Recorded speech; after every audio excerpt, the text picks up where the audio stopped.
Selamun Aleykum, beloved companions of the Quran and faithful believers. Welcome to our channel. In today's video, we will explore the Quranic verses and divine rulings concerning inheritance and delve into the principles of inheritance law as described in the Quran. Together, we'll uncover the wisdom of Allah's words and understand the sacred guidelines laid out in His divine scripture. To reach as many Muslims as possible, this video is made available with subtitles in multiple languages. Please share in the comments which country you are watching from. I truly look forward to hearing from you. And beloved brothers and sisters, I sincerely ask that you watch this video until the very end. May Allah make it an enlightening and deeply reflective experience for all of us. Don't forget to support us with your likes and comments, and subscribe to the channel with notifications turned on. Let's begin this journey in the name of Allah. Bismillahirrahmanirrahim. Inheritance in the Quran, Surah An-Nisa, verse 2. Give orphans their property, and do not exchange the good for the bad. Do not consume their wealth along with your own, for that is indeed a great sin. This verse reminds us of the immense responsibility entrusted to us in handling the wealth of orphans. Allah commands us to safeguard their rights, emphasizing the grave consequences of neglect or misuse. Reflect on this, dear brothers and sisters. What kind of society would we have if we all respected these sacred directives? Surah An-Nisa, verse 7. For men is a share of what the parents and close relatives leave, and for women is a share of what the parents and close relatives leave, be it little or much, a determined share. Here, Allah establishes equity and justice in inheritance, affirming the rights of both men and women. Imagine a world without these divine guidelines. How often would fairness be abandoned? This verse serves as a timeless reminder of Allah's wisdom and the balanced structure He has decreed for us. Surah An-Nisa, verse 8. And when the relatives, orphans, and the needy are present at the time of division, provide for them and speak to them with words of kindness. Beloved listeners, this verse beautifully encapsulates compassion and generosity. Even in matters as structured as inheritance, Allah reminds us to care for the less fortunate. His message is clear. Wealth is not merely to be divided, it is also to be shared in kindness. Surah An-Nisa, verse 9. Let those who fear leaving behind weak offspring be as concerned for orphans and act in fear of Allah. Speak to them with righteousness. Here, Allah appeals to our deepest sense of empathy and responsibility. Think about your children. If they were left without you, would you not wish for their well-being and security? This is the heart Allah wants us to have when dealing with orphans and the vulnerable. Surah An-Nisa, verse 10. Indeed, those who consume the property of orphans unjustly are consuming nothing but fire into their bellies, and they will be burned in a blazing flame. This verse strikes with powerful imagery, underscoring the gravity of wronging orphans. Allah warns us of the eternal consequences of greed and injustice, urging us to act with honesty and fear of Him. Surah An-Nisa, verse 11. Allah instructs you concerning your children. For the male, a share equal to that of 2 females. If there are only daughters, 2 or more, their share is 2/3 of the estate. If there is only one, her share is half. For parents, a 1/6 share of the inheritance to each if the deceased left children. If the deceased left no children and the parents are the only heirs, then for the mother is 1/3. If the deceased had siblings, the mother gets a 1/6.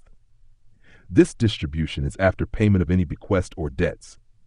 You do not know which of your relatives is more beneficial to you. This is an obligation from Allah. Indeed, Allah is all-knowing and wise. This verse is a powerful testimony to Allah's meticulous guidance in distributing wealth fairly among family members. It underscores the importance of balancing responsibilities and rights, ensuring that no one is left without due provision. Reflect on this. How much more harmonious would our societies be if we adhered to these divine decrees? Surah An-Nisa, verse 12. For you is half of what your wives leave if they have no child. But if they have a child, for you is 1/4 of what they leave, after any bequest they may have made or debt. For your wives is 1/4 if you leave no child. But if you leave a child, then for them is 1/8 of what you leave, after any bequest you may have made or debt. And if a man or woman leaves neither ascendants nor descendants, but has a brother or a sister, then for each one of them is a sixth. But if they are more than two, they share a third, after any bequest which was made or debt, as long as there is no detriment caused. This is an ordinance from Allah, and Allah is knowing and forbearing. Here, Allah extends His wisdom by providing detailed instructions for various family scenarios.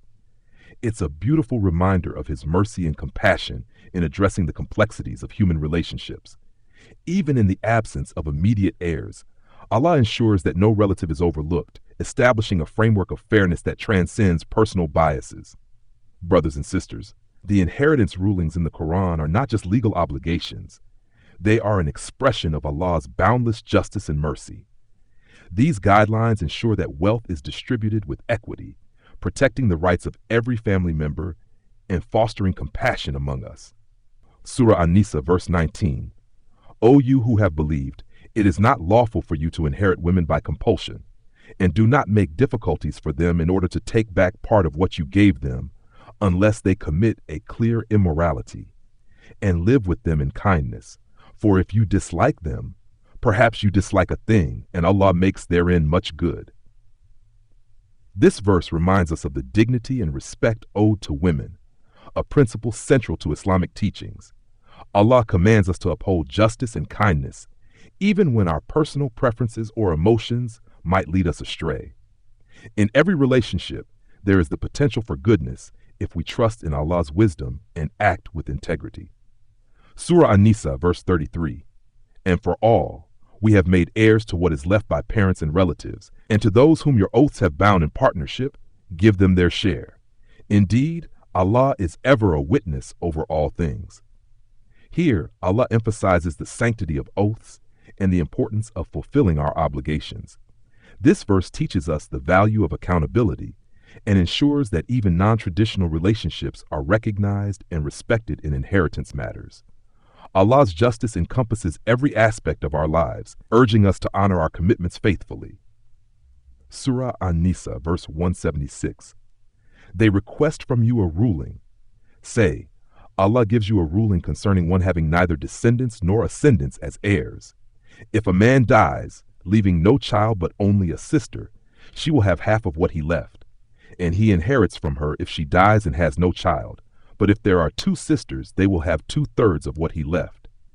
If there are both brothers and sisters, the male will have the share of 2 females. Allah makes clear to you His law, lest you go astray, and Allah is knowing of all things. This verse provides clarity on the inheritance of kalala, or those without direct descendants or parents. Through these detailed rulings, Allah demonstrates His care for ensuring fairness even in complex familial scenarios. Each provision reflects the balance and harmony that Allah desires for human society. Surah Al-Ma'idah, verse 106. O you who have believed, testimony should be taken among you when death approaches one of you at the time of bequest, 2 just men from among you, or 2 others from outside if you are traveling through the land, and the disaster of death should strike you. Detain them after the prayer, and let them both swear by Allah if you doubt their testimony, saying, we will not exchange it, our oath, for a price, even if he should be a near relative, and we will not withhold the testimony of Allah. Indeed, we would then be of the sinful.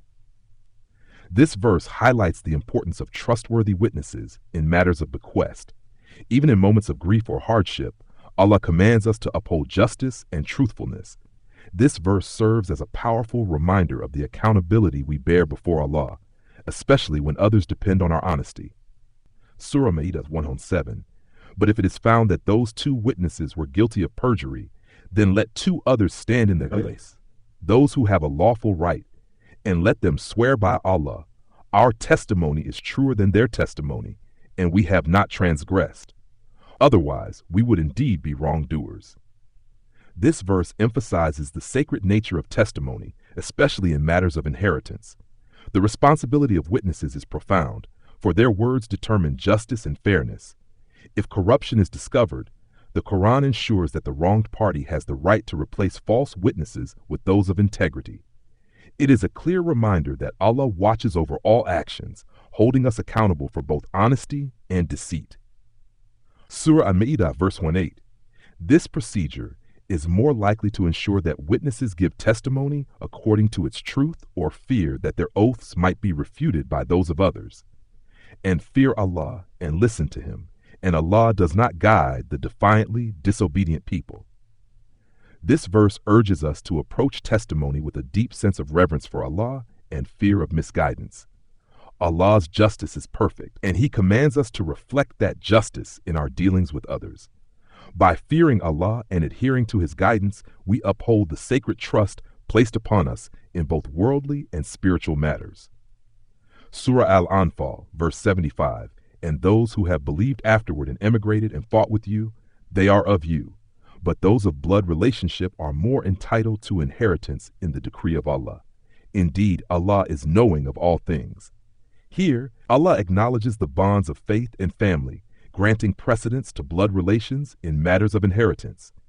This verse reflects the balance Allah establishes between spiritual and familial ties, reminding us of His infinite wisdom.